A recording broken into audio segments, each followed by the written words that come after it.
ओम नमः शिवाय। चंचला की प्रार्थना से ब्राह्मण का उसे पूरा शिव पुराण सुनाना और समयानुसार शरीर छोड़कर शिवलोक में जा चंचला का पार्वती की सखी एवं सुखी होना। ब्राह्मण बोले, नारी, सौभाग्य की बात है कि भगवान शंकर की कृपा से शिव पुराण की इस वैराग्य युक्त कथा को सुनकर तुम्हें समय पर चेत हो गया है।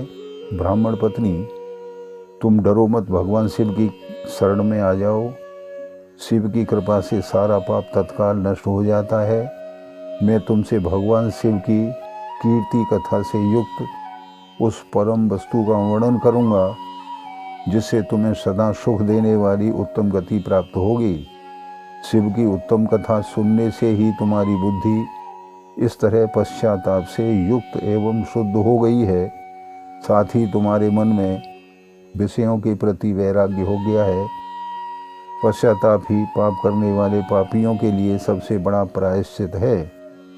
सत्पुरुषों ने सबके लिए पश्चाताप को ही समस्त पापों का शोधक बताया है।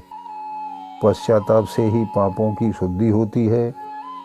जो पश्चाताप करता है वही वास्तव में पापों का प्रायश्चित करता है, क्योंकि सत्पुरुषों ने समस्त पापों की शुद्धि के लिए जैसे प्रायश्चित का उपदेश किया है वह सब पश्चाताप से संपन्न हो जाता है। जो पुरुष विधि पूर्वक प्रायश्चित करके निर्भय हो जाता है पर अपने कुकर्म के लिए पश्चाताप नहीं करता, उसे प्रायः उत्तम गति प्राप्त नहीं होती। परंतु जिसे अपने कुकृत्य पर हार्दिक पश्चाताप होता है वह अवश्य उत्तम गति का भागी होता है, इसमें संशय नहीं है। इस शिव पुराण की कथा सुनने से जैसी बुद्धि शुद्ध होती है वैसी दूसरे उपायों से नहीं होती।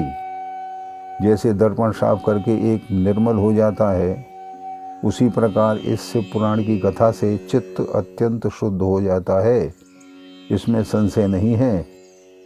मनुष्यों के शुद्ध चित्त में जगदम्बा पार्वती सहित भगवान शिव विराजमान रहते हैं।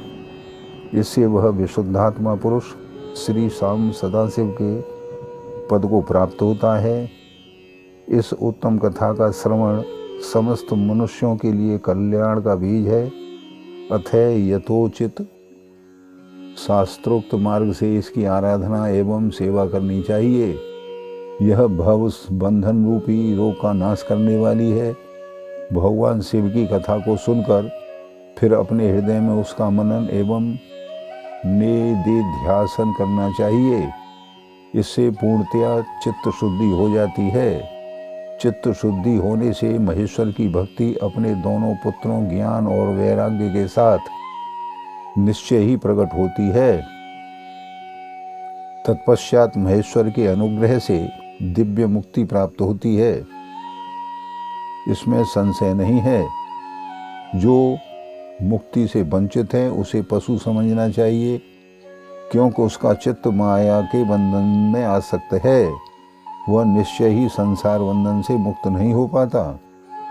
ब्राह्मण पत्नी, इसलिए तुम विषयों से मन को हटा लो और भक्ति भाव से भगवान शंकर की इस परम पावन कथा को सुनो।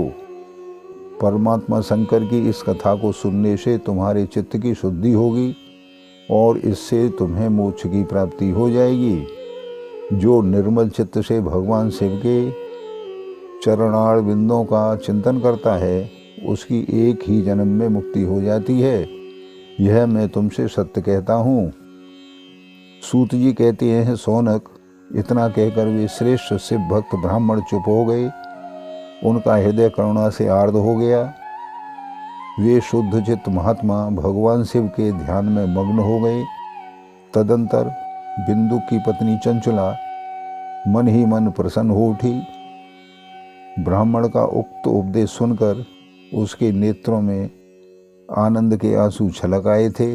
वह ब्राह्मण पत्नी चंचला हर्ष भरे हृदय से उन श्रेष्ठ ब्राह्मण के उपदेशों को सुन के उनके चरणों में गिर पड़ी और हाथ जोड़कर बोली, मैं कृतार्थ हो गई। तत्पश्चात उठकर वैराग्य युक्त उत्तम बुद्धि वाली वह स्त्री जो अपने पापों के कारण आतंकित थी, उन महान से भक्त ब्राह्मण से हाथ जोड़कर गदगद वाणी में बोली। चंचुला ने कहा, ब्राह्मण शिव भक्तों में श्रेष्ठ स्वामिन आप धन्य हैं, परमार्थदर्शी हैं और सदा परोपकार में लगे रहते हैं, इसीलिए श्रेष्ठ साधु पुरुषों में प्रशंसा के योग्य हैं। साधु में नरक के समुद्र में गिर रही हूँ, मेरा उद्धार कीजिए, उद्धार कीजिए। पौराणिक अर्थ तत्व से संपन्न जिस सुंदर शिव पुराण की कथा को सुनकर मेरे मन में संपूर्ण विषयों से वैराग्य उत्पन्न हो गया है, उसी इस शिव पुराण को सुनने के लिए इस समय मेरे मन में बड़ी श्रद्धा हो रही है। सूत जी कहते हैं, ऐसा कहकर हाथ जोड़े उनका अनुग्रह पाकर चंचुला उस शिव पुराण की कथा को सुनने की इच्छा मन में लिए उन ब्राह्मण देवता की सेवा में तत्पर हो वहाँ रहने लगी। तदंतर शिव भक्तों में श्रेष्ठ और शुद्ध बुद्धि वाले उन ब्राह्मण देव ने उसी स्थान पर उस स्त्री को शिव पुराण की उत्तम कथा सुनाई। इस प्रकार उस गोकर्ण नामक महाक्षेत्र में उन्हीं श्रेष्ठ ब्राह्मण से उसने शिव पुराण की वह परम उत्तम कथा सुनी, जो भक्ति ज्ञान और वैराग्य को बढ़ाने वाली तथा मुक्ति देने वाली है। उस परम उत्तम कथा को सुनकर वह ब्राह्मण पत्नी अत्यंत कृतार्थ हो गई, उसका चित्त शीघ्र ही शुद्ध हो गया। फिर भगवान शिव के अनुग्रह से उसके हृदय में शिव के सगुण रूप का चिंतन होने लगा। इस प्रकार उसने भगवान शिव में लगी रहने वाली उत्तम बुद्धि पाकर शिव के सच्चिदानंदमय स्वरूप का बारंबार चिंतन आरंभ किया। तत्पश्चात समय के पूरे होने पर भक्ति ज्ञान और वैराग्य से युक्त हुई चंचुला ने अपने शरीर को बिना किसी कष्ट के त्याग दिया। इतने में ही त्रिपुर शत्रु भगवान शिव का भेजा हुआ एक दिव्य विमान द्रुत गति से वहाँ पहुँचा, जो उनके अपने गणों से संयुक्त और भांति भांति के शोभा साधनों से संपन्न था। चंचुला उस विमान पर आरूढ़ हुई और भगवान शिव के शेष पार्षदों ने उसे तत्काल शिवपुरी में पहुंचा दिया। उसके सारे मल धुल गए थे, वह दिव्य स्वरूप धारणी दिव्यांगना हो गई थी। उसके दिव्य अवयव उसकी शोभा बढ़ा रहे थे। मस्तक पर अर्धचंद्र का मुकुट धारण किए वह गौरांगी देवी शोभाशाली दिव्य आभूषणों से विभूषित थी। शिवपुरी में पहुंचकर उसने सनातन देवता त्रिनेत्रधारी महादेव जी को देखा। सभी मुख्य देवता उनकी सेवा में खड़े थे। गणेश, भृंगी, नदीश्वर तथा वीरभद्रेश्वर आदि उनकी सेवा में उत्तम भक्ति भाव से उपस्थित थे। उनकी अंगकांति करोड़ों सूर्यों के समान प्रकाशित हो रही थी। कंठ में नील चिन्ह शोभा पाता था। 5 मुख और प्रत्येक मुख में 3-3 नेत्र थे। मस्तक पर अर्धचंद्राकार मुकुट शोभा देता था। उन्होंने अपने वामांग भाग में गौरी देवी को बिठा रखा था, जो विद्युत पुंज के समान प्रकाशित थी। गौरीपति महादेव जी की कांति कपूर के समान गौर थी। उनका सारा शरीर श्वेत भस्म से भासित था।